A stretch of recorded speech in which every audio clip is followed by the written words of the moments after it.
आप लोग जब अपने प्यारे भारत हिंदुस्तान को पढ़ते हैं, समझते हैं, उसके इतिहास को देखते हैं, तो 3 तारीख आप लोगों को बार बार चर्चा में आती हैं और साल में ये काफ़ी चर्चा में भी बनी रहती हैं, सुर्खियां बटोरती रहती हैं। एक तो आप देखते हैं कि 15 अगस्त है, एक आप देखेंगे कि 26 नवंबर है, और एक है आपका 26 जनवरी।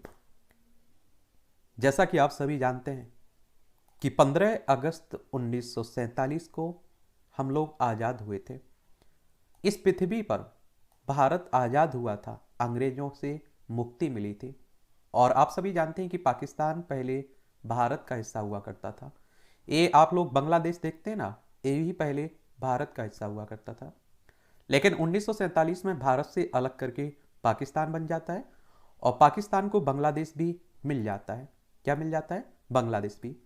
लेकिन आगे चलकर आप देखते हैं कि 1971 में भारत और पाकिस्तान के बीच युद्ध होता है और बांग्लादेश आज़ाद होता है। उस समय हमारे देश की प्रधानमंत्री इंदिरा गांधी थी। तो 15 अगस्त को आज़ादी मिली थी हमें, तो स्वतंत्रता दिवस मनाते हैं, आज़ादी का दिवस मनाते हैं। और हमारे पड़ोसी में देखें तो पाकिस्तान, अफगानिस्तान, चाइना, नेपाल, भूटान, बांग्लादेश, म्यांमार, और जलीय सीमा आप देखते हैं कि श्रीलंका से लगती है। पाक जलनमरू मन्नार की खाड़ी आपको देखने को मिलती होगी। दूसरी तारीख है आपकी 26 नवंबर। आप सभी को मालूम होना चाहिए कि 26 नवंबर 1949 को कुछ प्रावधानों के साथ संविधान आ चुका था।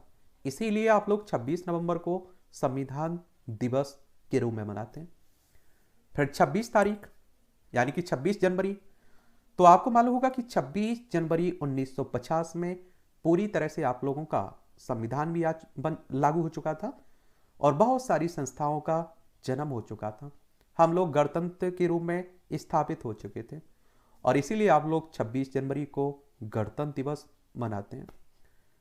तो आज की पूरी कहानी गणतंत्र दिवस के बारे में है और इसी पर हम लोग बात करेंगे। अब मेरा ऐसा मानना है कि आप लोगों को इस तरह की कोई भी बात होती है तो उसके बारे में मालूम होना चाहिए, दिवस के बारे में मालूम होना चाहिए, अगर आप भारत में रह रहे हैं तो। और संविधान, जैसा कि आपको मालूम होगा, कि देश का सर्वोच्च कानून है और नागरिकों से इसका पालन करने की अपेक्षा भी की जाती है। और इसी के हिसाब से आप देखते हैं कि हमारी सरकार चलती है। हमारी न्यायपालिका हो, कार्यपालिका हो, विधान पालिका हो, ये सब आप लोगों को देखने को मिलती है। आप देखिए, किसी को किसी धर्म में भरोसा हो, किसी नेता में भरोसा हो ना हो, लेकिन आप देखते हैं कि हमारे संविधान में हर किसी को भरोसा है। वरना आप देखिए, विभिन्न धर्म को मानने वाले लोग रहते हैं यहाँ, हिंदू, मुस्लिम, जैन, सिख, ईसाई, दुनिया भर के। और आप देखते हैं विभिन्न जातियों के मानने वाले लोग भी देखने को मिल जाएंगे, भाषाओं को मानने वाले लोग भी मिल जाएंगे। और जब हम लोगों को आज़ादी मिल रही थी तो बहुत सारी दुनिया के लोग ये भी कह रहे थे कि भारत बहुत लंबे समय तक एक होकर नहीं रह पाएगा, क्योंकि आपने देखा होगा कि 565 रियासतें थी और सभी रियासतों के अपने सपने थे कि हम आज़ाद रहें, आज़ाद देश रहें। और अंत तक आप देखते हैं जम्मू कश्मीर, हैदराबाद, जूनागढ़ संघर्ष करते रहे कि हमें भारत में नहीं रहना है। लेकिन आज आप देखिए कि भारत देश बना हुआ है, कोई भारत से बाहर नहीं गया है। और इसकी सबसे बड़ी एकता की कारण यही है कि कोई कुछ भी कहे, कुछ भी करता रहे, लेकिन वो संविधान के हिसाब से चलता है। संविधान को उसे मानना होगा, चाहे वो प्रधानमंत्री हो या गरीब से गरीब, आप देखिए, निचले स्तर का व्यक्ति हो। तो हमारा संविधान सबसे ऊंचा है। कोई धर्म हमारे लिए आप देखते हैं कि कोई ऊंचा नहीं है। आप अपना धर्म मानिए, सबको अपने धर्म को मानने की स्वतंत्रता दी गई है। आप देखते हैं कि आपको मौलिक अधिकार दिए गए हैं। फिर आगे चलकर आप देखते हैं कि मौलिक कर्तव्य भी दिए गए हैं कि भाई आपको अधिकार चाहिए तो आपको कर्तव्य भी रखना होगा। तो यही बात की गई है। 15 अगस्त 1947 को भारत एक स्वतंत्र राष्ट्र बन गया था, और यह तारीख जिसे लॉर्ड लुई माउंटबेटन द्वारा निर्धारित किया गया था। जैसा कि द्वितीय विश्व युद्ध के बाद मित्र देशों की शक्तियों को जापान की अधीनता की दूसरी वर्षगांठ के रूप में चिन्हित किया गया था। और भारत के स्वतंत्र होने के बाद इसका कोई संविधान नहीं था, और जो कानून उस समय विद्यमान थे वे एक सामान्य कानून प्रणाली और भारत सरकार अधिनियम 1935 के एक संशोधित संस्करण पर आधारित थे, और जिसे ब्रिटिश सरकार द्वारा लाया गया था। और जो हमारा संविधान है ना, हमारे ही देश के लोगों ने बनाया हुआ है, ये अंग्रेजों ने हमें बना के नहीं दे दिया है, ये आप लोग याद रखिएगा। लगभग 2 सप्ताह बाद डॉक्टर बी आर अम्बेडकर साहब, भीमराव अम्बेडकर साहब, जिन्हें आप लोग संविधान का पिता कहते हैं, की अध्यक्षता में भारतीय संविधान का मसौदा तैयार करने हेतु एक मसौदा समिति नियुक्त की गई थी और अंततः भारतीय संविधान 26 नवंबर 1949 को तैयार हुआ और इसे स्वीकार किया गया और 2 महीने बाद यानी कि 26 जनवरी 1950 को संविधान पूरी तरह से लागू हो चुका। और आप देखेंगे कि 29 दिसंबर 1929 को भारतीय राष्ट्रीय कांग्रेस ने अपने लाहौर अधिवेशन में पूर्ण स्वराज या पूर्ण स्वशासन का एक ऐतिहासिक प्रस्ताव पारित किया था। और भारतीय राष्ट्रीय कांग्रेस की बात करते हैं तो आप सभी जानते हैं कि देश की आज़ादी के लिए एक संगठन के रूप में इसकी स्थापना 28 दिसंबर 1885 में हुई थी। इसके पहले अध्यक्ष व्योमेश चंद्र बनर्जी थे, WC बनर्जी थे। इसके संस्थापक AO ह्यूम थे। इस टॉपिक से आप देखेंगे आपकी परीक्षाओं में भी क्वेश्चंस पूछे जाएंगे, आप लोग किसी भी एग्जाम की तैयारी कर रहे हो। कांग्रेस पार्टी द्वारा यह घोषणा की गई थी कि 26 जनवरी 1930 को भारतीयों द्वारा स्वतंत्रता दिवस के रूप में मनाया जाता है और इसलिए आप देखते हैं कि 26 जनवरी 1930 भी हमारे लिए महत्वपूर्ण रहता है। कांग्रेस पार्टी के अध्यक्ष रहे पंडित जवाहरलाल नेहरू ने लाहौर में रावी नदी के तट पर तिरंगा फहराया था और इस दिन को अगले 17 वर्षों तक पूर्ण स्वराज दिवस के रूप में मनाया जाता रहा उस समय।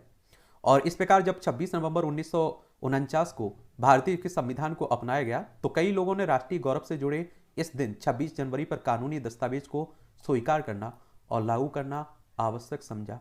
इसीलिए कहते हैं कि 26 जनवरी चुनी गई थी, वरना आप सोचिए 26 दिसंबर को भी चुन सकते थे, 25 जनवरी भी चुन सकते थे। इसके महत्व की बात करें तो गणतंत्र दिवस भारतीय इतिहास में एक महत्वपूर्ण दिन है क्योंकि इस दिन भारत ने अपने संविधान अपनाया था और देश के अपने कानूनों की घोषणा की थी और ब्रिटिश औपनिवेशिक भारत सरकार अधिनियम 1935 को अंततः बदलकर देश एक नई शुरुआत करने के लिए तैयार था। इसके अतिरिक्त इसी दिन भारत के संविधान की प्रस्तावना को भी लागू किया गया था और प्रस्तावना मोटे तौर पर एक व्यापक बयान है जो संविधान के प्रमुख सिद्धांतों को प्रस्तुत करता है। और अगर आप लोग प्रस्तावना को समझ जाते हैं तो संविधान के अंदर क्या कहा जा रहा है उसके बारे में भी एक ओवरव्यू मिलता है आपको, तो ये भी आप लोग याद रखिएगा। और इसी दिन भारत में ने औपनिवेशिक व्यवस्था को समाप्त किया और एक संप्रभु लोकतांत्रिक गणराज्य बनकर एक नई सुबह की शुरुआत की थी। यह दिन हमारे समाज और हमारे सभी नागरिकों की भी स्वतंत्रता, बंधुत्व और समानता के प्रति हमारी प्रतिबद्धता की पुष्टि करने के लिए हमारे लोकतंत्र और गणतंत्र के मूल्यों को मनाने का अवसर है। यह दिन एक विशाल राष्ट्र की इच्छा का जश्न मनाता है जो भारत की विविधता में एकता का उदाहरण प्रस्तुत करते हुए एकल संविधान के माध्यम से शासित होना चाहता है।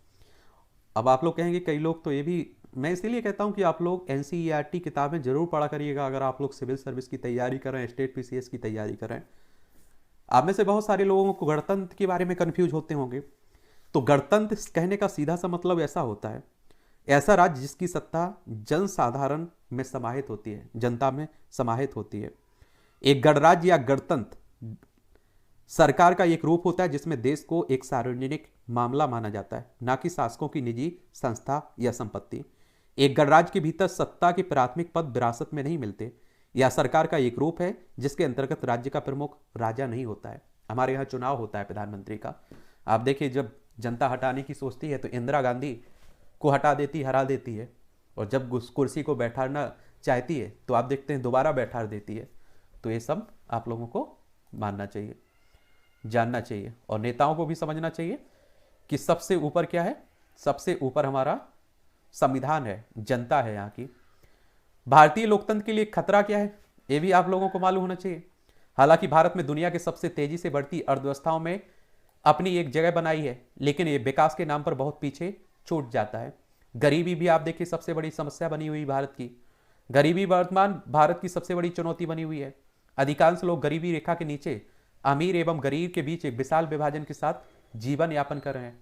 जो अमीर है तो वो अमीर है, अमीर होता जा रहा है, जो गरीब है तो वो गरीब होता जा रहा है। जमीन आसमान का दोनों के बीच फर्क दिखाई दे रहा है। विषम महिला अनुपात, आर्थिक अवसरों और मजदूरी में असमानता, हिंसा, कुपोषण आदि के साथ लैंगिक भेदभाव जैसे सभी स्तरों पर बना हुआ है। हम आज़ाद तो हो गए 15 अगस्त को 1947 में, लेकिन इनसे कब आज़ादी मिलेगी ये भी हमारे लिए चिंता का कारण बना हुआ है।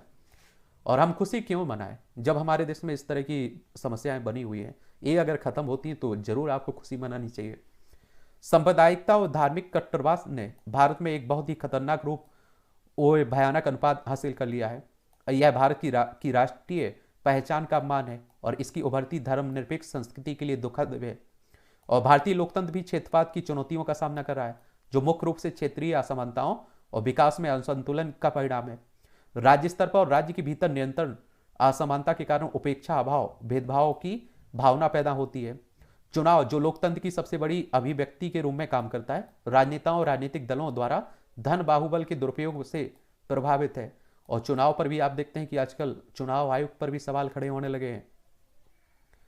और अधिकांश राजनेताओं के खिलाफ आपराधिक मामले लंबित हैं। वही चुनाव के लिए धन का स्रोत संदिग्ध बना हुआ है। और आज देखिए परंपरा ये बन चुकी है कि अगर आप ईमानदार हैं, आप चुनाव लड़ते हैं तो आपकी हारने की संभावना पूरी है। और मुश्किल से आप देखिए कि अगर आप लोग कोई आंकड़े उठा के देखेंगे ना, तमाम रिपोर्टें आती रहती हैं, तो अधिकतर हमारी जो लोकसभा है, विधानसभा है, जहां आप देखते हैं जनता चुनती है जिन सदस्यों को, अधिकतर दागी बैठे हुए हैं, जो बलात्कारी हैं, जो आप देखते हैं हत्यारे हैं, जिन पर केस तमाम चल रहे हैं। तो ये भी ध्यान देना होगा हमें, जनता ही चुनती है। संप्रभु लोकतांत्रिक गणतंत्र। संप्रभु का तात्पर्य होता है कि भारत ना तो किसी अन्य राष्ट्र पर निर्भर है, बल्कि एक स्वतंत्र राज्य है। इसके ऊपर किसी का कोई अधिकार नहीं है या अपने मामलों का संचालन करने हेतु स्वतंत्र है। लोकतांत्रिक या लोकप्रिय संप्रभुता के सिद्धांत पर आधारित है, अर्थात सर्वोच्च शक्ति का अधिकार आम लोगों के पास होता है। गणतंत्र प्रस्तावना इंगित करती है कि भारत में एक निर्वाचित प्रमुख होता है, जिसे राष्ट्रपति कहा जाता है। वह अप्रत्यक्ष रूप से 5 वर्ष की निश्चित अवधि के लिए चुना जाता है। और पहली बार आप देखेंगे कि कब मनाया गया था ये रिपब्लिक डे, यानी कि 26 जनवरी गणतंत्र दिवस। पहली रिपब्लिक डे यानी कि गणतंत्र दिवस दिल्ली में 26 जनवरी 1950 को देश का प्रथम गणतंत्र दिवस सेलिब्रेट किया गया था। तब गणतंत्र दिवस की परेड भी आयोजित की गई थी। तब पुराना किला के पास ब्रिटिश स्टेडियम हुआ करता था। यह पहली परेड लोगों को देखने को मिली थी। आज ये जगह काफी बदल चुकी है। देश के प्रथम राष्ट्रपति डॉक्टर राजेंद्र प्रसाद द्वारा दिल्ली के पुराने किले पर ध्वजारोहण किया गया था। इस अवसर प्रधानमंत्री पंडित जवाहरलाल नेहरू, पहले हमारे देश के प्रधानमंत्री थे, वो भी उपस्थित थे। अतिथि आते हैं तो 1950 में हमारे देश में गणतंत्र दिवस के अतिथि थे राष्ट्रपति सुकर्णो, उस समय के इंडोनेशिया के थे। अभी 2023 की अगर हम लोग बात करें तो इस साल राष्ट्रपति अब्देल फतेह अल सीसी हैं, ये मिस्र के राष्ट्रपति हैं। तो इस तरह की डेटों को एक ओवरव्यू ले लिया करिएगा। चलिए, आपका कोई सवाल हो, मेरे लिए सुझाव हो तो बताइएगा, और किसी टॉपिक के बारे में बात करनी हो तो उसके बारे में भी आप लोग बता सकते हैं। और इस तरह के टॉपिक पर हम लोग बात करते रहेंगे। ठीक है।